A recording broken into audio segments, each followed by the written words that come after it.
most successful people, Gandhiji, anybody, you take any name, Albert Einstein. Albert Einstein used to channel each inner clearance that you make, you're able to experience that energy more clearly. Then what is mindfulness and how does meditation play into all of this? Even before it comes up, you nip it in the bud. Yeah. Now that's the illusion.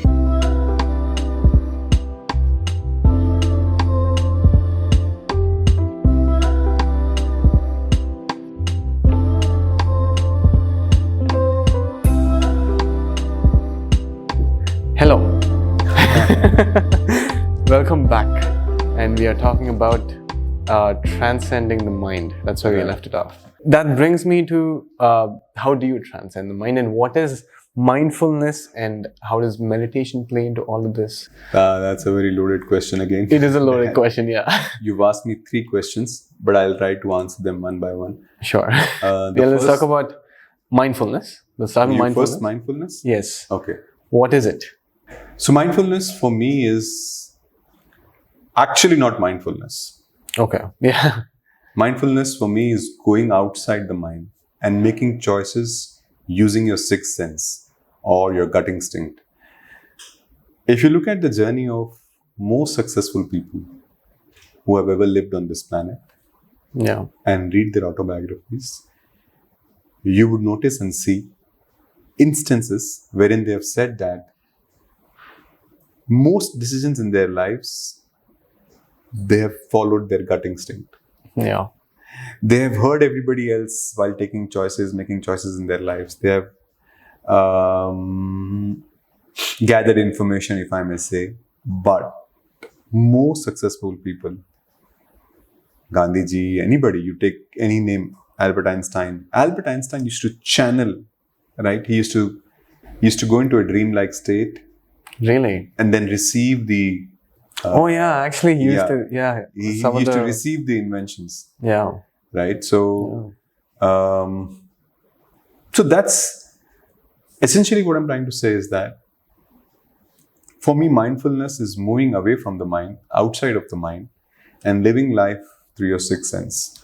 That's great. So through your gut instinct or inner voice or intuition, yeah. whatever you want to say.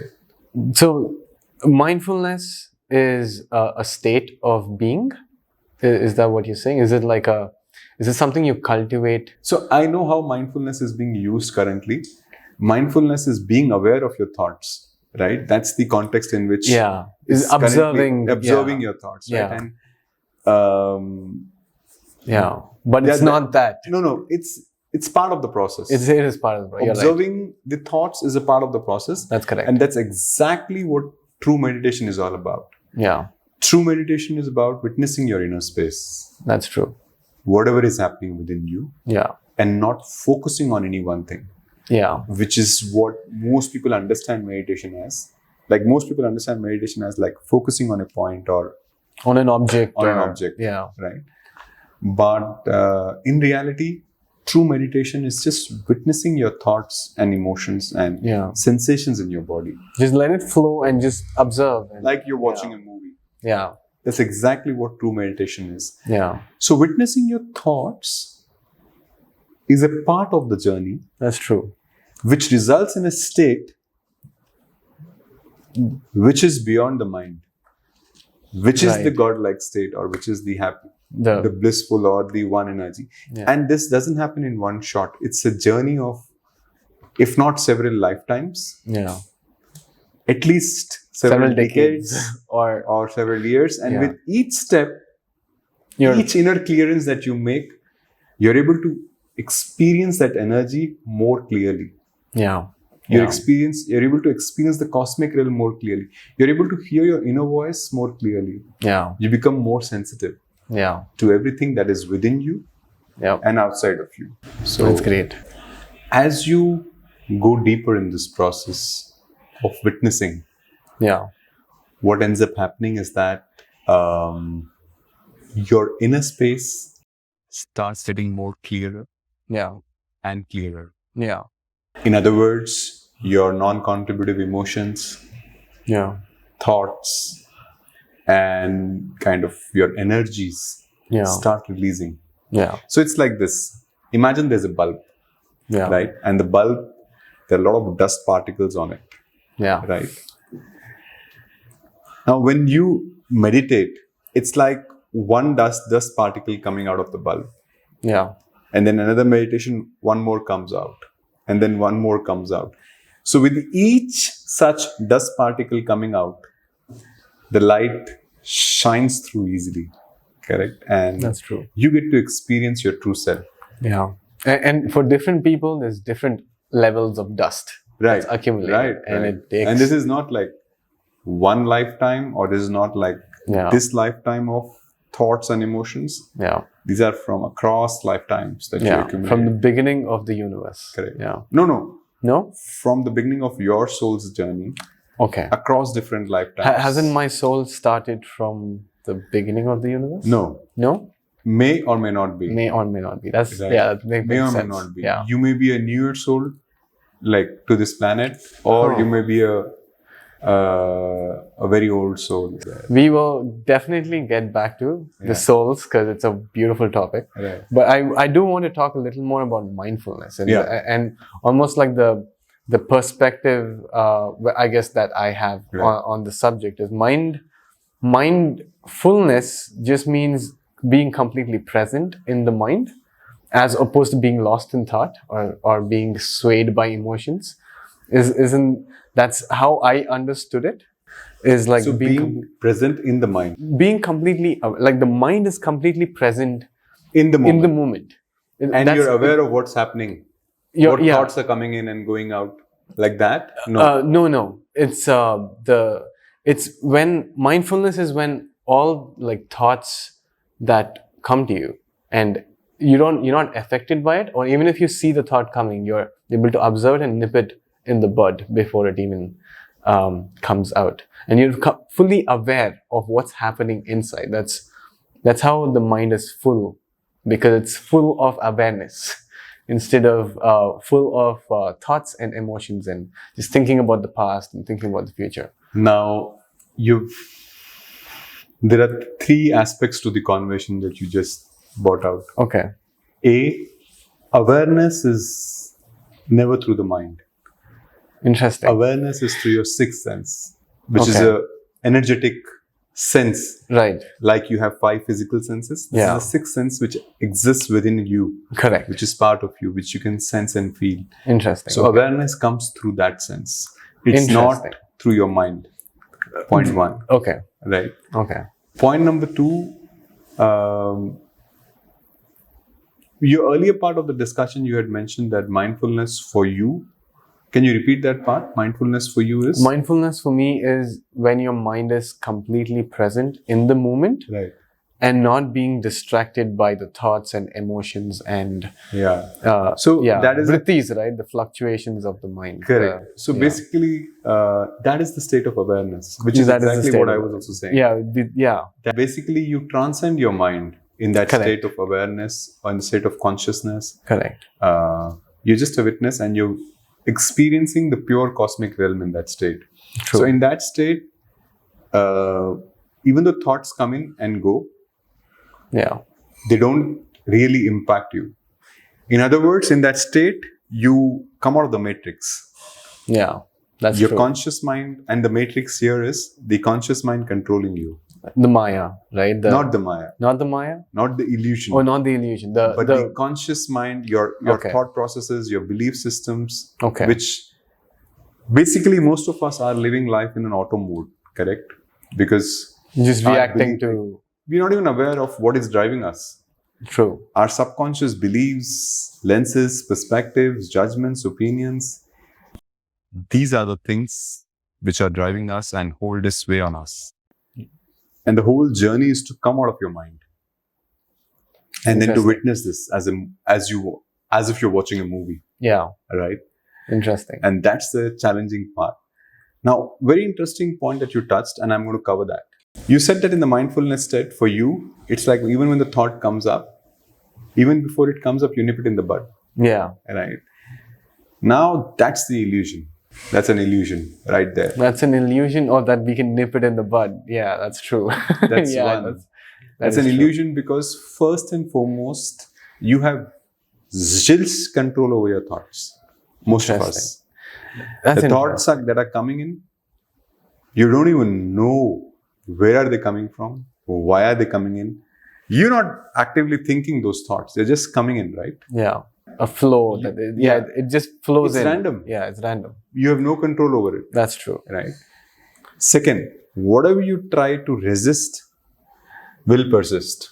That's how the universal energy works. That's how this law of nature in this three-dimensional world, which is Earth, that whatever you resist will persist. If you try to nip it in the bud, they'll grow and they'll become very dominant and they'll expand. What I was getting at is, let's say you have this memory of some sort of trauma. Right. You end up thinking about it again and again. Correct. Whereas if you are mindful of it, then you'd be able to observe it. Right. And when it is coming, for example, if I'm anxious about, let's say, another future event that's coming up, and if I'm aware that I am going to become anxious, then I can probably hold myself back and not let it affect me as much. Isn't that also awareness? That is awareness. Yeah, that's but awareness. Not nipping in the bud.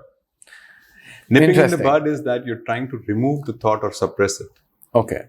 Which you can do. Definitely not suppress. It's being aware and it's sort of and navigating. Calculating, navigating it that journey. In a calculated. Totally agree. If that's the, so you see, the choice of words. Yeah. And different words have different meanings. Yeah. For you, nipping in the bud is very different from nipping in the bud. It is very different. Yeah. Right? It's suppressing for you, and it's calculatively navigating. Yeah. Navigating things. Yeah. That's interesting. And the other thing that what I read from like Yoga Sutras, and which is what the YouTube channel was about, is the consciousness requires 5 aspects of the mind to sort of function in to be functional. Okay, so the thoughts and emotions, memories. Then there is intellect, the knowledge that you've gathered from the 5 senses, and then the 5th one is samskaras. The idea is to, I think, eliminate. The idea is to let go of all these. Let go of all these is the good. Yeah, is a good way. It's completely. It's clear. At the end of the day, it is clearing your inner space. Correct. And meditation is one of the very beautiful routes for doing it. Correct. And that, I guess, that's how you transcend the mind. Also, is by. By being a witness to it. By being a witness to it. Yeah. So when you witness your mind as a independent third party, as if you're watching a movie, that's when you transcend your mind. But to reach that point, right, that's the challenge. Interesting.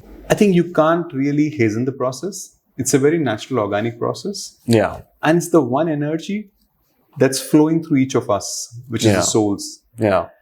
Across different lifetimes, we take different avatars and live this journey from moving away from love to fear, and then coming back and experiencing love again.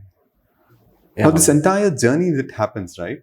It happens in a very unique way for all of us. That's how the divinity is. So the timing of when you're going to transcend the mind, like any other thing in your journey, every aspect of your journey, even the timing of when you're going to transcend the mind is beautifully timed to perfection. Interesting. And you need to have a certain level of clarity in your inner space to be able to transcend that. Interesting. And you need to have a clear karma. Yeah. Like to a certain extent, to a certain level, your karma has to clear. Yeah, that's true. Before you can transcend your mind. Because otherwise you'll basically be lost in those in the karma, in the cycle. Or the dust particles on the light will be so much that you'll not be sensitive to things that are happening within you. That's true. And if you're not sensitive to that, there's no way in the world that you can transcend your mind. Interesting. Actually, funnily enough, when I was going through this journey, one of the many things I did was just go back to people who didn't even know that I did something to them, and then go back and just say, I'm sorry, this happened. That's it just puts a full stop to the whole thing. Correct.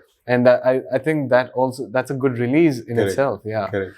And all of them, some of them didn't even know. They just forgot about it. But I just had to tell them. Correct. Just to clear my own space. And yeah, so that's interesting. It's very... Sorry. So the timing that you mentioned. Right. I think you're right. If your karmas are clear, you'll be able to notice when the timing comes. Correct. But if your karmas are not clear, then I guess even if the timing comes, you won't be able to notice it. No, but most people, right? I have known, and they get to know it because you need to be in that certain clear space before you can transcend the conscious mind. That's true. So when you're in that clear space, you're in touch with your own self, and you can hear your inner voice very clearly. Yeah. And then you know that the time is there. The time is apt. That's interesting. And but I also would like to cover the point which you just mentioned, and I think that point is with respect to memories. See, most of us have gone through several traumas, if not one, and in this lifetime maybe one or two, but across different lifetimes, several traumas, and these memories are ingrained deeply in our subconscious space. Yeah. And they hold a grip on us. Yeah. Big time. So when you witness these memories in the meditative space, which is what we do in Alpha Healing Meditation, then the emotion behind the memory gets released. True. The memory of that event is still there, crystal clear.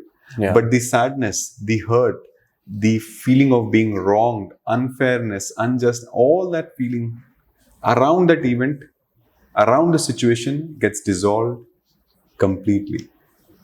Interesting. And once that happens, you're liberated for life from that situation.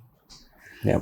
But that's not the only situation. So you've gone through a lot of situations in your life, even in this life or earlier lifetimes, like several of them. So that's why this journey of inner clearing takes a long, long time. It's not a one-shot game. Yeah. If you've already done a lot of work in the previous lifetimes, I guess it gets easier. It's quicker. Relatively shorter. Correct. Exactly. It's relatively quicker and shorter. And for some people, it's not. And it's longer. Yeah, it's longer because they just got to this point. Yeah, exactly. They started working on it. Or they just became and some people are not even aware, right? They not even started the work. Yeah. So for them, it's going to take it's like charging a mobile. If you've already done like charging 90% of it at night, then you just have to charge 10%. But if you left the phone at the night, it's dead, then it'll take time. Wow, well put. That's wonderfully... you think so? Yeah, I think so too. It makes sense. It just made sense. Wonderful analogy. Yeah. Hello people, hope you enjoyed that episode. There's more where that came from. Please watch the entire series because we talk about a lot of diverse topics.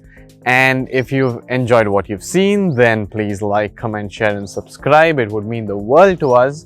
And if you want to check out the app, here's a QR code on the screen, and you can also check out the links in the description. Thank you for watching, and see you in the next one. Hello. The soul is indestructible. Right. But what is a soul? Imagine this sphere of light has small light particles in it, which make up the light itself. A soul is an integral, indivisible part of the one energy. The one energy. The one energy. Wow. We're part of this cosmic realm, cosmic energy, consciousness, one energy, God, creator. Yeah. So, oh my god, whoa, what is that? Oh my god, I just stumbled upon gold mine.